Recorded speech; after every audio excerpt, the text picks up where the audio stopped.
Okay. Galing nga. O, lakad nga. Sige nga, lakad ka. Doon, simula umpisa doon tayo. Yan. Sige, lakad ka pa. Lakad ka pa. O, lakad na. Yan na po si Jerome. Oh. Yes, sir. Oh, galing ni Jerome. Ano, Jerome? Pwede ako sumama pa sa vlog niyo ngayon. Sama ka mag-vlog? Ba't nakapulis kang damit? Gusto ko eh. Ano ba yung pag-ano mo? Paglaki mo, yan ang gusto mo? Huh? Kasi pag ano po sila, pag naghuhubad po yung mga pulis, tas ganito yung damit nila. Kaya pala pulis yung damit mo kasi gusto mo yung paglaki. Jerome, bakit ba gusto mo magpulis? Anong dahilan mo bakit gusto mo magpulis? Gusto ko tumulong. Tumulong sa? Mga ano natin, sa parang mahirap natin na tao. Tapos yung mga nabawa, may mga krimen o kaya mga magnanakaw, syempre ihuhulihin mo sila, di ba? Kasi pulis ka eh. Ang Jerome, ang ganda ng pangarap ng Jerome, kaya mag-aral ka maigi para kapag tapos ka, maging pulis ka. Para mabantayan mo rin si Koy na. Ganyan Jerome. Pati nga sa likod niya, ano din. Pulis. Sino regalo niya sa'yo? Si ate po. Ate. Hindi ko alam yung tanda niya eh. Yung nando sa kabilang shelter? Sila Team Lisa? Po? Sila Ate Jessa, pati sa Ate Julie? Yung nagbigay ng damit mo? Hindi ko alam. Bagay nga sa'yo, oo. Lalo na paglaki mo, pag binata ka na, magsusot ka na uli ng ganyan, tapos uniform, tapos may baril, no?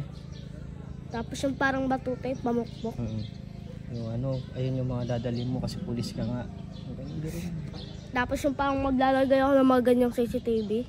CCTV. Gusto mo yung ganun. Yung mga pulis ba naglalagay ng ganyang mga CCTV? Ganyan din, mga naglalagay, mga pulis din ganyan.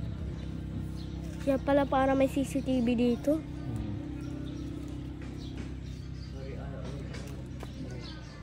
So, hindi yung masisera kahit ulan. Hindi, kasi may ano naman yun. Nakakatuwa naman ni Jerome, pangarap sa buhay, gusto maging pulis. Inspire mo yung mga kabataan na mga katulad mo na kung ano gusto nila sa paglaki. Hello po sa inyo. Mga kabataan na tulad mo na maging mabuting bata. Ano mo sila? Kausapin mo sila. Sana maging mabuti kayong bata katulad ko.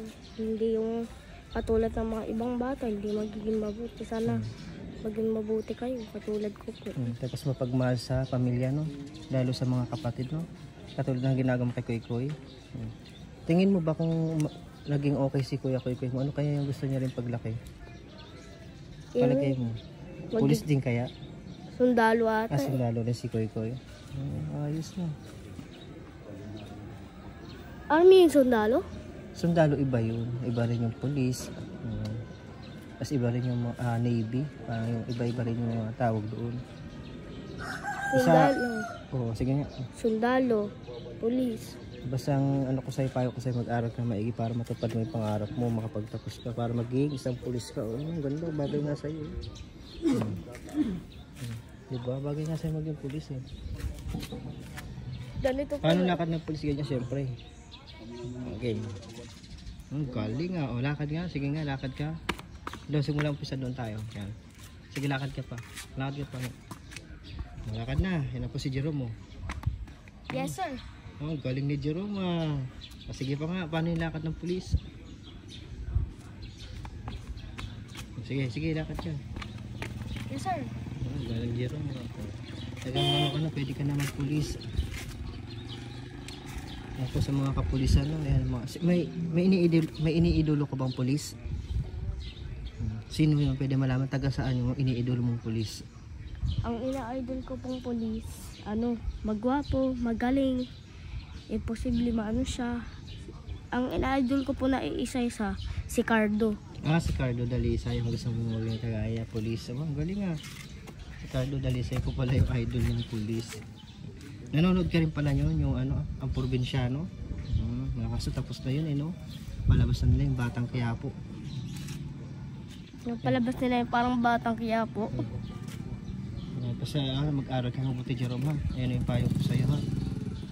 Huwag kang tumigil sa pangarap mo sa buhay para makamit mo yung pagiging pulis. Ikaw rin naman ang mag-aano yun eh.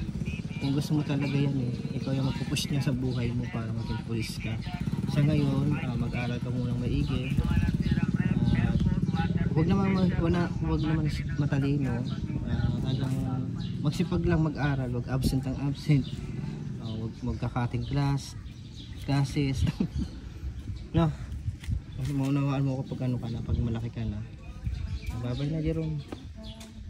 Bye-bye.